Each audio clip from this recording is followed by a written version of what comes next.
I hope tumerudi. Jesus. Kamati ya roho chafu. Kamati ya roho chafu haifurahiange Young Perspective ikikuwa kwa on air. Sijui wanatutakianga aje. Yaani tu lazima tu test tu.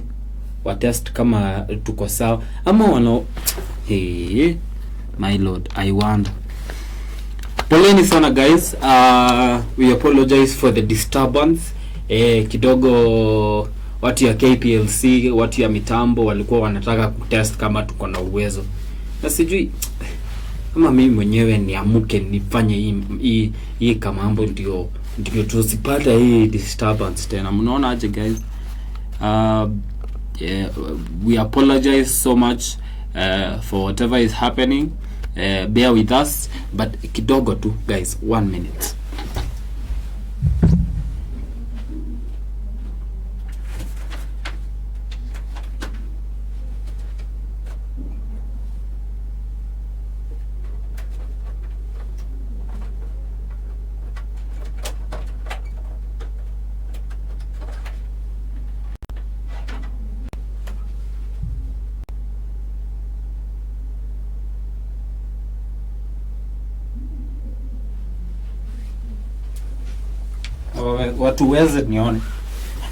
Watu weze nione niwatambue hata wao watakuwa wametufikisha mahali. Unajua by the way, apologies again. We apologize so much for the interruption, for the very rude interruption. The very rude interruption is courtesy of KPLC, courtesy of kamati ya roho chafu yenye itakangi kusikia tukidherema. Poleni sana. Na nimepata na aka kitu kwa mtandao. Mimi nakwambia hakuna, we are in a very different age. Yenye yani hata sielewi. Nimepata na aka kitu asubuhi. A guy called KPLC akawauliza a very heavy question, and I also want to ask them. Nyinyi watu wa KPLC si mnatumianga stima? Mnalipanga nani hiyo stima? Ati ukinunua watuambie hao watu wa KPLC wanalipanga nani stima. Jua uonda. Kenya ansata nyinyi maswali zingine zenye mko nazo bana, mweke archive, mzifiche. Hizo brains bana ndizo mngekuwa mnasaidia serikali yenu inatuendeleza vizuri. Nikapitia mahali kwingine, nikapata na mheshimiwa anaitwa Didi Nyoro akisema watu hata wavae nyungu kwa akili. Hakutakuwa na kusalimiana hii time, hakutakuwa na handshake. Okay. Atuongei. Sisemi mengi mimi. Mimi niseme nini? Niwaambie nini? Siara nyinyi mmejionea harusi imekuwa hapo jana. Harusi ya kukata na shoka na panga na power saw. Very nice. Very very nice. I told you guys not more than niko sure hata mwezi haijaisha nikawaambia at the point we are in our nation. Now of course tulisema hizi siku zingine isipokuwa Monday ndio siku yenye tunatandika siasa kutandika. Our nation is full of politicians who know how to play politics very properly. Politics nayo wanajua kukacheza mbaya sana. Lakini leaders, hapo kwa leaders, uongo bana. Hapo kwa leaders ni pagumu. Na ndio niwakumbushe tena na tena kwa sababu it is my duty to remind you of what Gen Z kama mimi mwenye niko kwa barabara Kenya tulikuwa tunapigana nayo. Courtesy of watu wanaitwa Kenya Wonders Hub pale YouTube. Unaweza ingia uangalia maneno yao, iko tu sawa, wako tu chonjo, wanafanya kazi mzuri. Ndio niwakumbushe guys, Kenya tulikuwa tunapigana nayo. Take a look at this. Some of the biggest money heist scandals in Kenyan government include 5. National Youth Service NYS scandal. This is one of the biggest scandal exposed in 2018. The estimated money lost was Kenya shillings 9 billion. It involved at least 48 individuals drawn from senior management at NYS and National Treasury, as well as suppliers. The suspects faced charges that included forgery, money laundering, abuse of office, obtaining by false pretense, and fraud. Some of the overpriced items included condom dispensers for $250, a television set worth Kenya shillings 1.7 million. 4. Kimwera Dam Scandal. Money lost was approximately Kenya shillings 21 billion. The Kimwera Dam scandal in Kenya involved allegations of corruption and financial mismanagement in the construction of the Kimwera Dam project.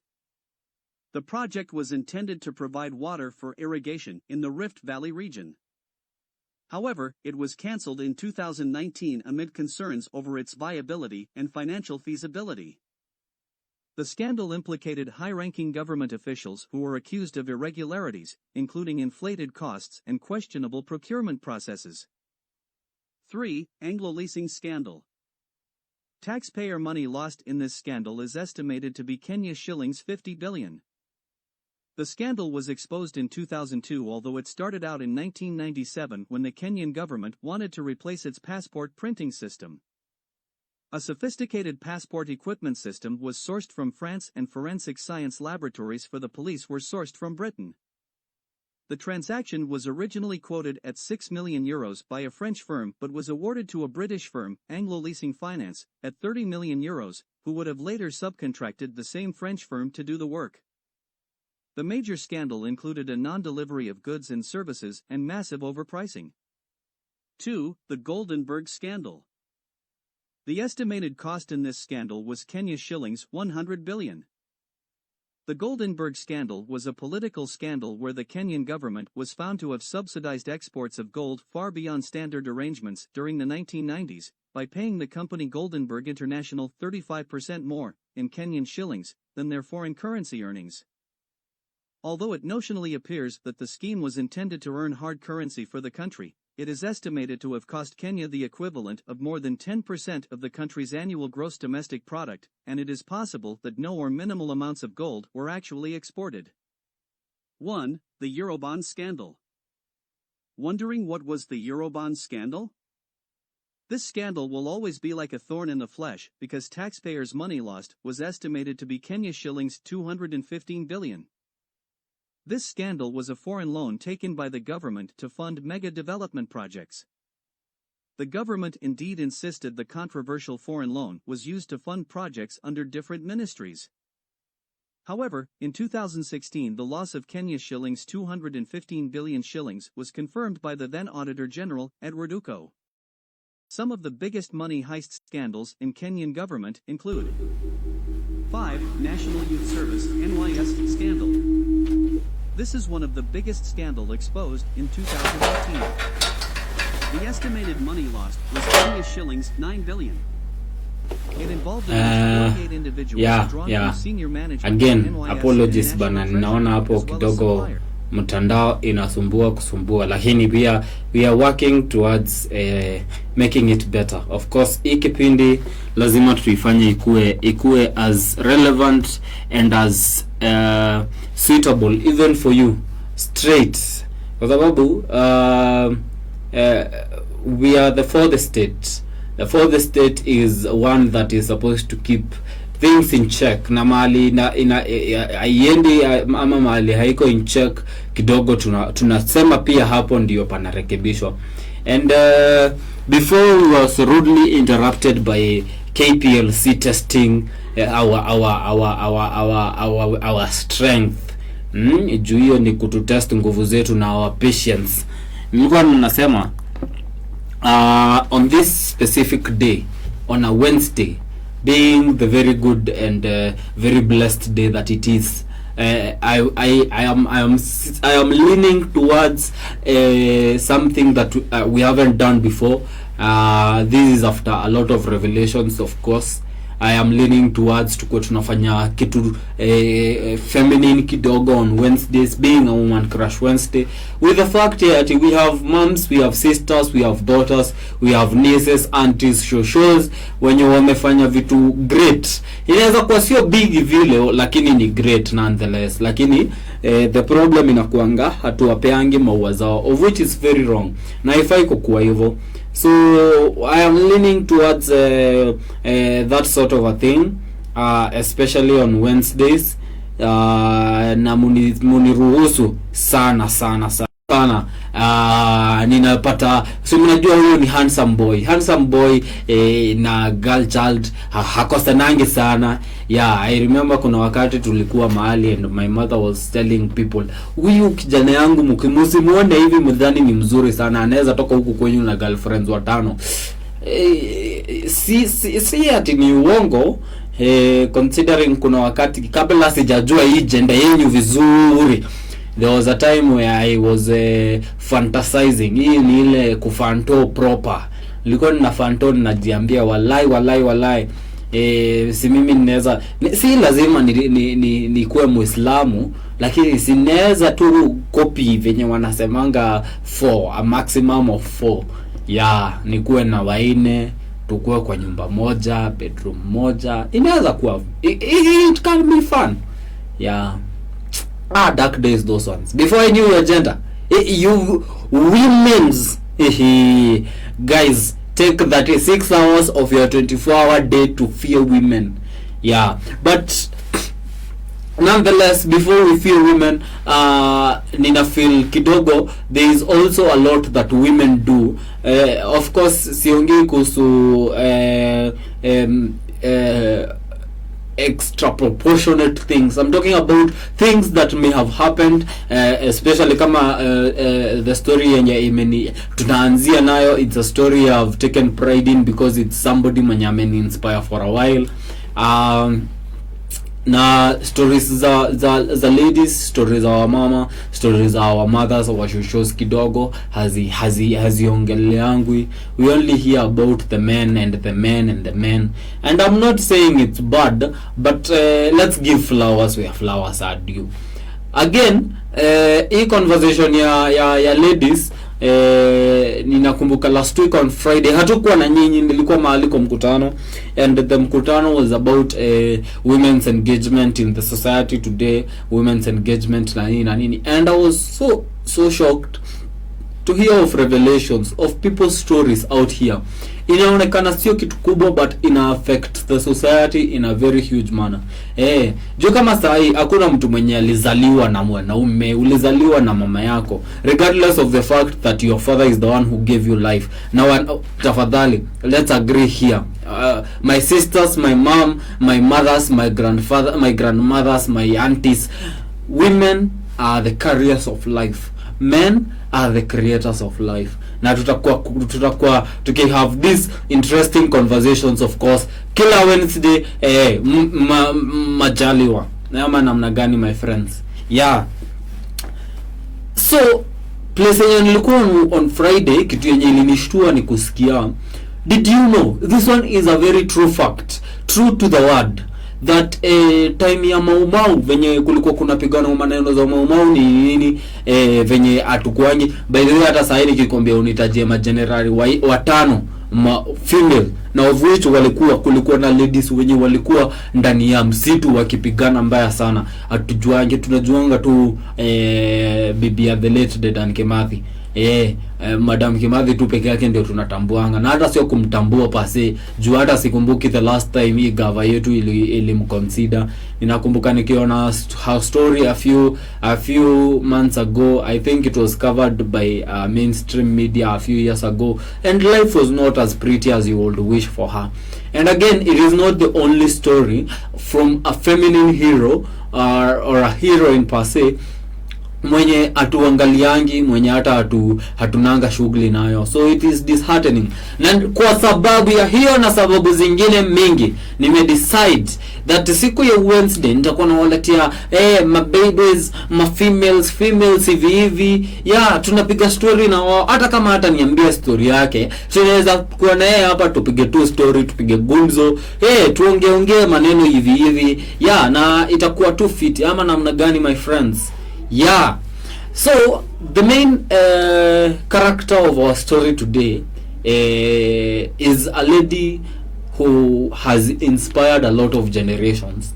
Not a lot of generations per se, a lot of people in our generation.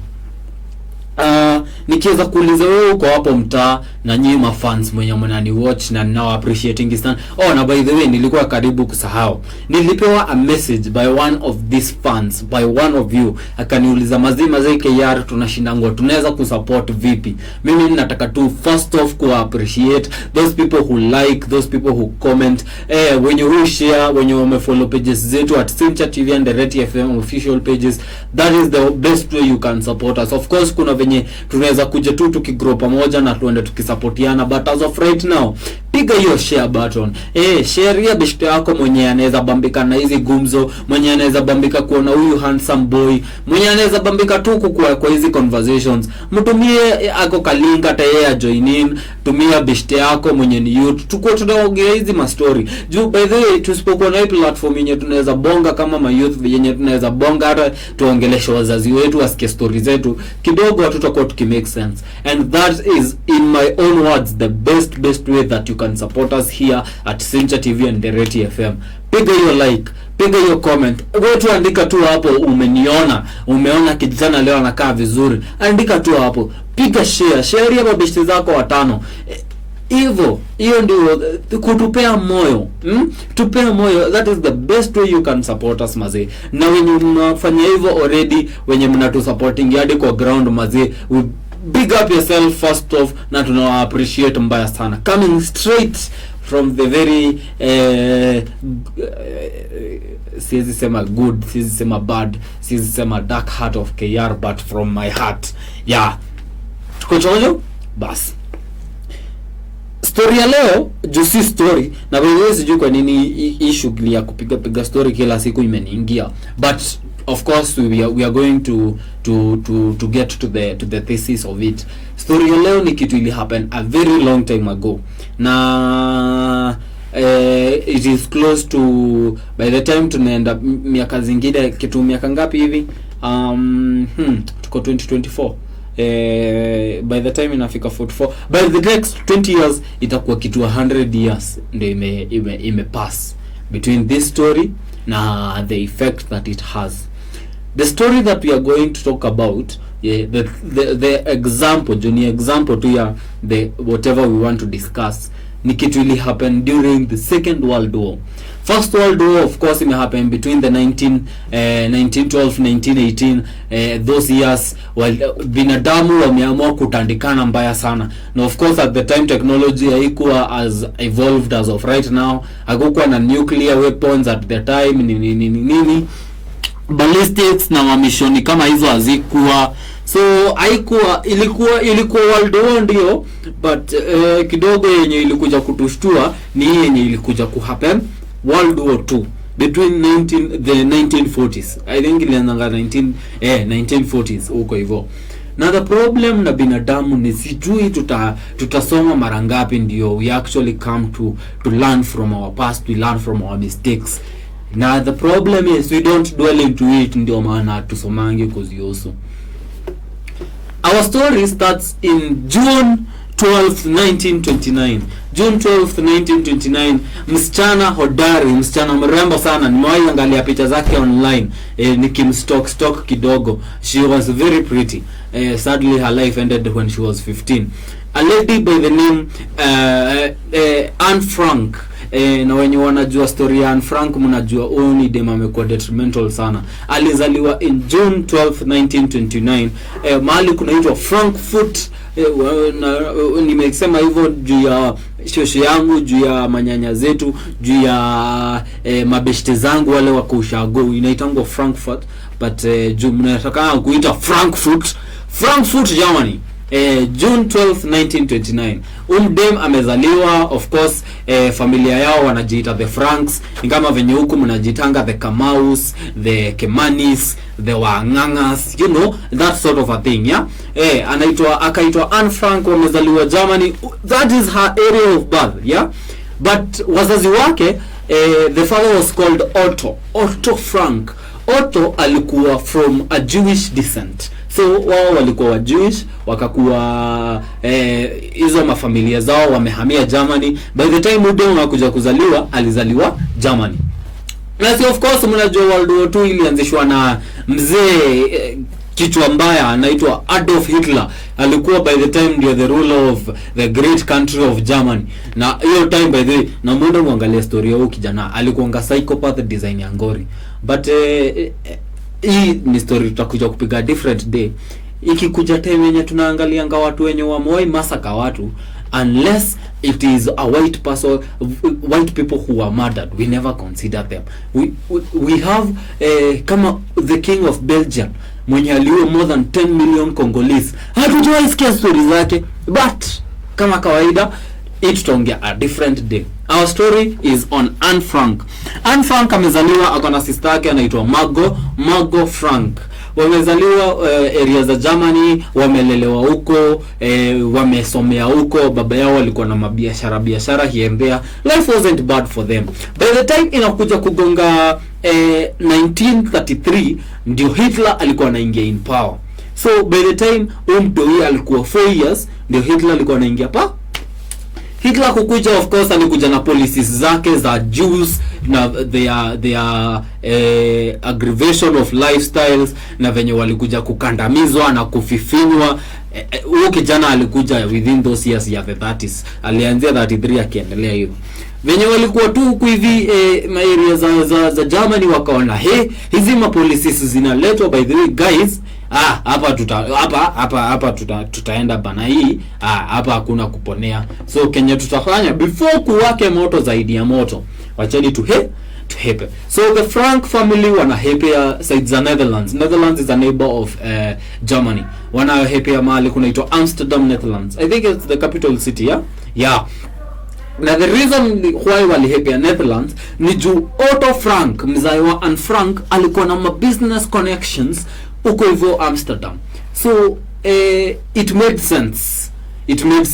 Na being the fact that alikuwa na business connections, alikuwa na connections kumaanisha alikuwa anaenda huko hivyo, na of course ameenda ni zile zenye unasikianga mzai wenyewe akisema, na sikumbuki the last time African dads ama ni venye Africa kumekuwa tu kungori. Atuonangi hizi stories za baba yenyewe anakuja anawaambia I'm going away for a month or so on a business trip.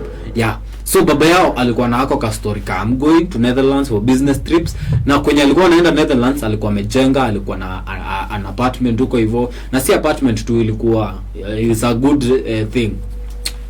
Venye wamehepea Netherlands, of course wamehepea Netherlands juu policies zenye zimekuwa Germany kuwakandamiza ni vitu life threatening. So venye walihepea Netherlands na life ikaendelea. Margot na sister yake Anne wameendelea tu na shule, wamegrow nini.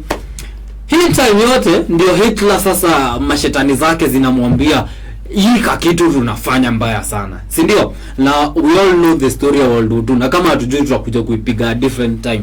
By the time inafika 1940 Germany sasa walikuwa wameanza kuinvade Netherlands na fujo. Sasa walikuwa wanasema mlihepa kutoka kwetu, sasa tunakuja kuwapata kwenye mko tuwatandike hata nyinyi, kwani iko nini? Na by the time inafika 1940 hao wazazi wa the Franks wanaanza kuona guys hapa kidogo kitatumania na hatuna place nyingine ya kuhepa, sasa tutafanya aje?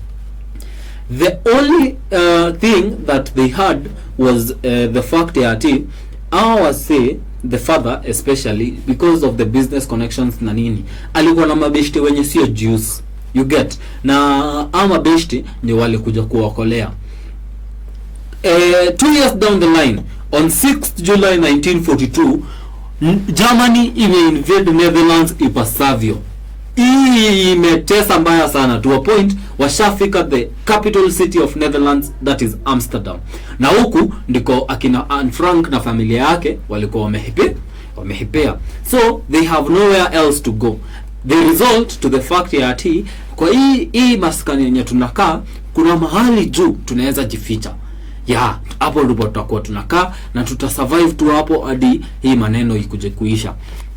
Na the fact that walikuwa wanahepea huko, si ati walikuwa wanahepea huko juu ni kuzuri sana, ni the fact that hawa Wajerumani wanakuja na policies zao na Jews hazikuangi sawa. Inakuanga it is tight for them.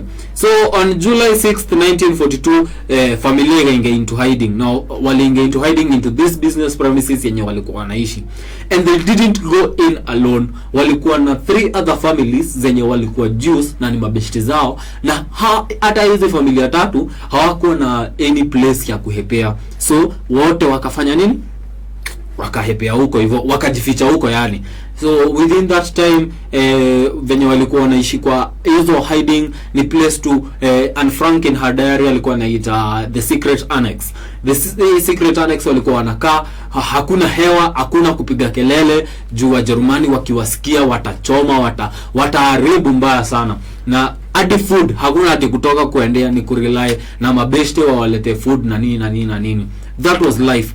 That life is tough as hell. Mimi nakwambia watu wenye hadi in our modern day society wenye wanakuanga kwa slum wanajua hiyo life ya ati uko kwa slum ni a little bit better kuliko the fact ya ati ukue sasa kwenye huko ni ka place kadogo, hauwezi move around, ni kama uko jela. Na wenye wamekuweka jela yani ni voluntary jela, wenye wamekuweka hiyo voluntary jela wakikusikia wewe wewe concentration camp, of which this is what happens.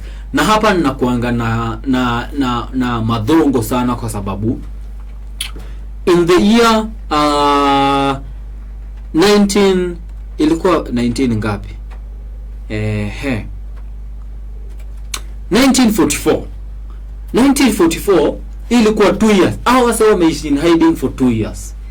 1944 a close friend mwenye alikuwa anajua kuhusu hii situation yao mazi aliwaseti jo, akaambia Wajerumani, mnaona business premises fulani mkienda huko juu guys, una familia ina zinaishi hapo guys, na siri Wajerumani sio Wajerumani guys na sijui kwa nini wanashindanga imagine that is how it was. It was so sad. It is very sad the fact that ni beshte yao aliwaseti. Hiyo ndio the sadness of this whole thing. By the time wanafika kusitiwa, Anne Frank ako kugonga kitu miaka 14 hapo hivyo. But when she was 13, baba yake alikuwa so generous akampatia a book, a diary yenye anaweza kuwa anaandika tu vitu twake hapo to dem. Unaona kama sahi in this day and age kama sisters zangu wadogo